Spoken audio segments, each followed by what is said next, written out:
রাতের গভীর যখন হয়ে যাইত এই বান্দা সিজদায় পড়ে আমি আল্লাহরে ডাকতো। সবাই যখন ঘুমায় গেছে আমার আশিক সিজদায় পড়ে দেখেছে, ও মালিক তুমি আমাকে ভুলে যেও না। ও আল্লাহ, আমার টাকা নাই, বাড়ি নাই, পয়সা নাই, আমি টাকার জন্য তোমার দরবারে ভোর রাতে কাঁদি না। ও আল্লাহ, বাড়ির জন্য কাঁদি না, টাকার জন্য কাঁদি না, আমার চোখের পানি ঝরে শুধু আমি জাহান্নাম থেকে মুক্তি চাই, জান্নাতের বিছানাটা চাই। আল্লাহ বলবেন, রে ফেরেশতা আমার এই বান্দাটারে আর ডিস্টার্ব করিও না, এই বান্দাকে আরামের ঘুম পাড়ায় দাও। বেহেশতের বিছানায় বান্দা আরামে ঘুমায় যাবে। ইসরাফিলের সিংহায় ফুৎকারের আগে কেউ যেন তারে সজাগ না করে। জান্নাতের বিছানায় বান্দা আরামে ঘুমাবে, আল্লাহর মুহাব্বতের ঘুম।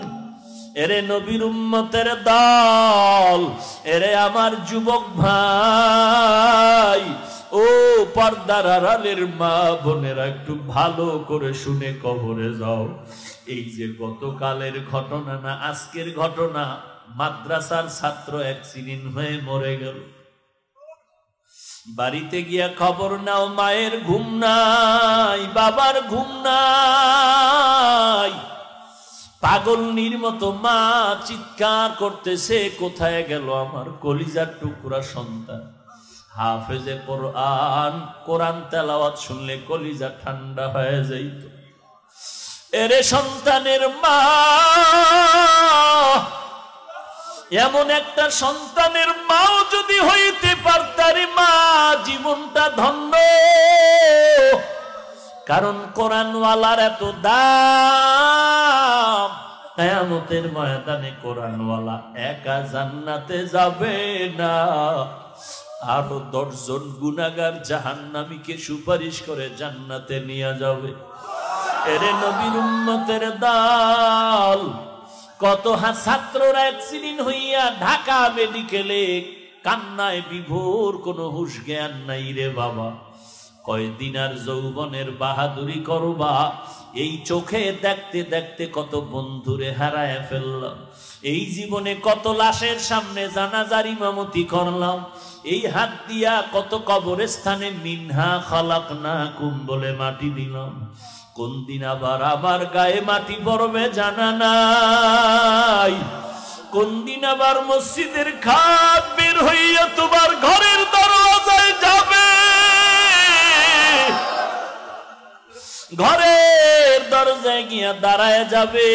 আর লাশটারে ঘরে রাখিস না, বাহিরে নামাও। ওরে আল্লাহর গোলাম, যদি গুনাহ নিয়া কবরে যাও, নবীর সুন্নাত যদি মেনে যেতে না পারো, ইসলামের আমল যদি করতে না পারো, আমার মাওলার সাথে সম্পর্ক করিয়া যদি কবরে যেতে না পারো, প্রশ্ন তোমাকেও করা হবে। রবের পরিচয় দাও, ধর্মের পরিচয় দাও, রাহমাতুল লিল আলামিনের পরিচয় দাও।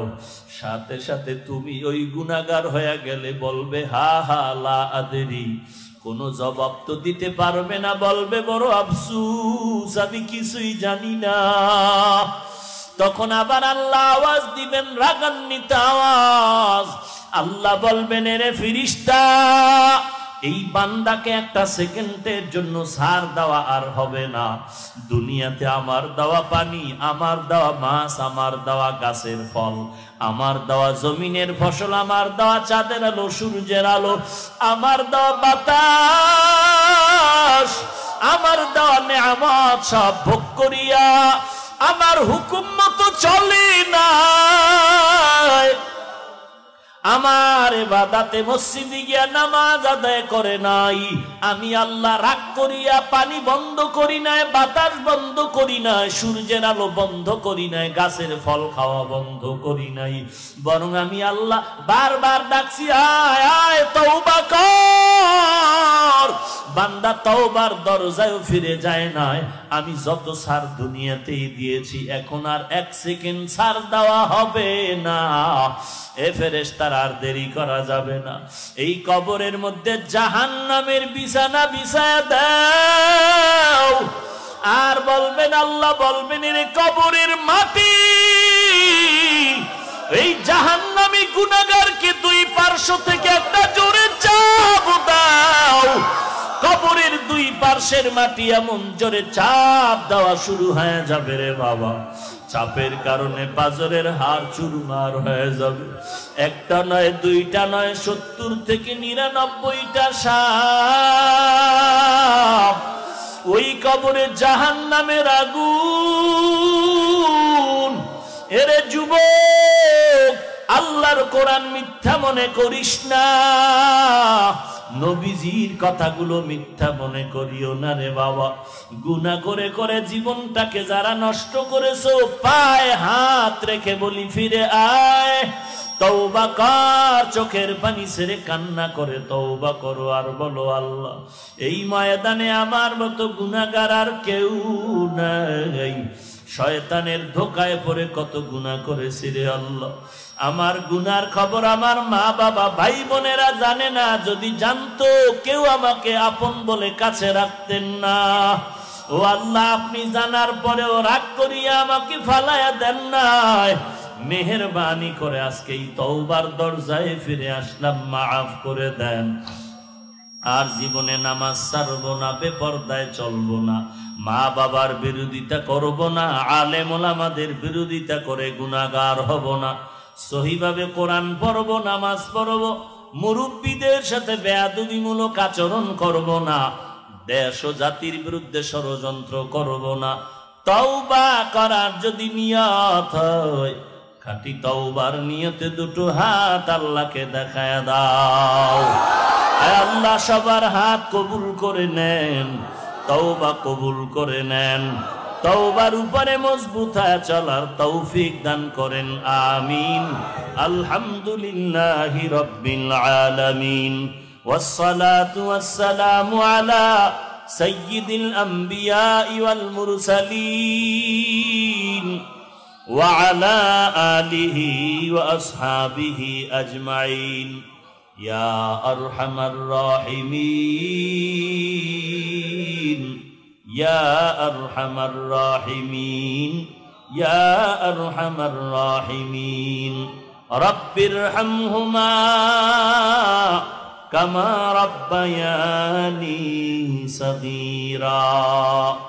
ও দয়ার মালিক, কুদরতের নজর দিয়ে তাকায় দেখেন কত উলামায়ে কেরাম, কত হাজী সাহেব, কত মুরব্বী, কত চাকুরিজীবী, কত ব্যবসায়ী, কত যুবক ভাইয়েরা, আয় আল্লাহ কত ছাত্র ভাই, পর্দার আড়ালের কত মা বোনেরা হাত তুলেছেন। মেহেরবানি করে আমাদের জীবনের সব গুনাহগুলো মাফ করে দেন আল্লাহ। মাহফিল কবুল করে নেন, মাদ্রাসা মসজিদ কবুল করে নেন, আয়োজনকারীদের কবুল করে নেন, সহযোগিতাকারীদের কবুল করে নেন, এলাকাবাসীকে কবুল করে নেন। আয় আল্লাহ, প্রশাসনিকভাবে যারা সহযোগিতা করেছেন তাদেরও কবুল করে নেন। জনপ্রতিনিধির দায়িত্বে থেকে যারা সহযোগিতা করেছেন তাদেরও কবুল করে নেন। সারা দুনিয়াতে শান্তি দান করেন আল্লাহ। বেঈমানের হাত থেকে মুসলমানকে হেফাজত করেন আল্লাহ। বাংলাদেশ শান্তির দেশ বানায় দেন। গোটা দুনিয়া থেকে মহামারী করোনা ভাইরাস থেকে জাতিকে হেফাজত করেন আল্লাহ। আয় আল্লাহ, গোটা জাতিকে এই মহামারী ক্যান্সার থেকে হেফাজত করেন আল্লাহ। গুনাহের কারণে আমরা শাস্তি পাই, আয় আল্লাহ গুনাহ থেকে বেঁচে থাকার তৌফিক দান করেন। আয় আল্লাহ, পরস্পরে মিল মোহাব্বত বাড়ায় দেন। আয় আল্লাহ আমরা যারা হাত তুলেছি সবাইকে খাঁটি মুমিন বানায়া দেন। আয় আল্লাহ আমাদের তওবা কবুল করে নেন, সহিভাবে কোরআন পড়ার তৌফিক দান করেন, 5 ওয়াক্ত নামাজি বানায়া দেন। আয় আল্লাহ